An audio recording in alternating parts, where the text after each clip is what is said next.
Hey everyone, this video is all about how to do a meal plan in the 21-day fix.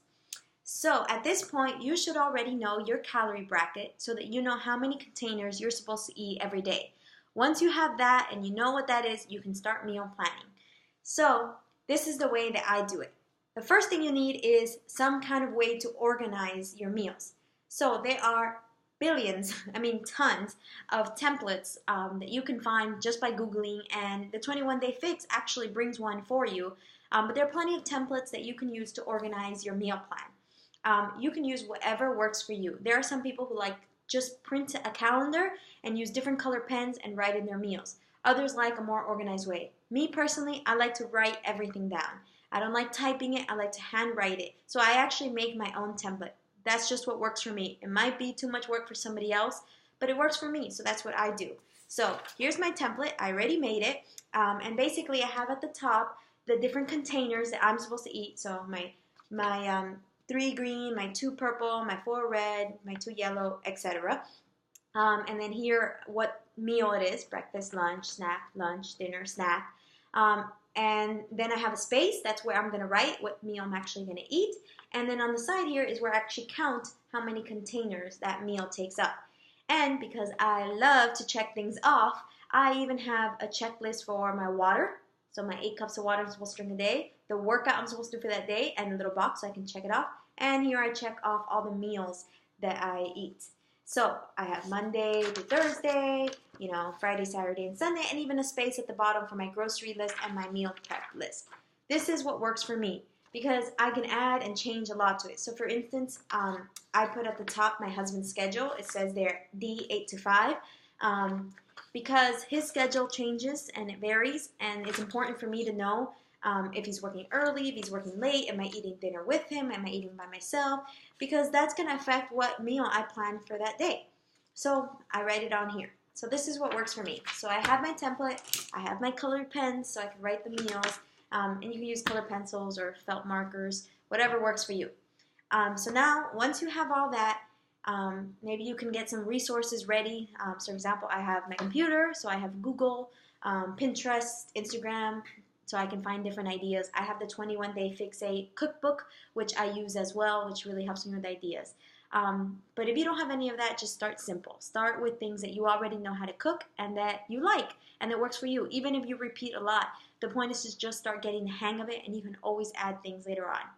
Now, another tip for doing your meal plan, this is something I do, is I always write it in pencil. And the reason I write it in pencil is because life happens.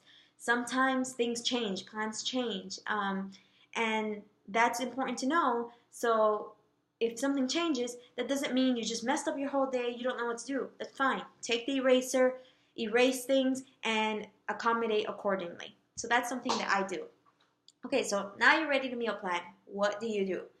This is the order that I do things in, and it helps me really get organized. The first thing I do is I plug in my Shakeology. I know I'm going to have Shakeology every day, and Shakeology counts as a red. So I plug that in so I already know my one red is accounted for. So usually I have it in the mornings for breakfast because I'm on the go and it takes 2 minutes to make, and that way I start my day nice and healthy. But sometimes I like to have it in the afternoon as my snack after a workout, especially if it's a hard workout like after cardio day. I like to have it because it helps re-energize my muscles. So I'm going to plan what time of day I'm going to have my Shakeology, and am I going to have it with fruit, for instance, because then that's going to count as a purple, or am I going to have it with a teaspoon of peanut butter, because that's going to count as my teaspoon. So I plug it in, and I say, for example, if on Monday I decide breakfast is going to be Shakeology with half a banana and peanut butter, then I can already count here. That's 1 red, 1 purple, 1 teaspoon. So I will do that for the whole week. I'll plug in my Shakeology for every day. The next thing that I'm going to do is I'm going to plug in my lunch. And I plug in my lunches first because I work full time and I have to take my meals with me. So whatever I eat for lunch has to be something that's really easy for me to take.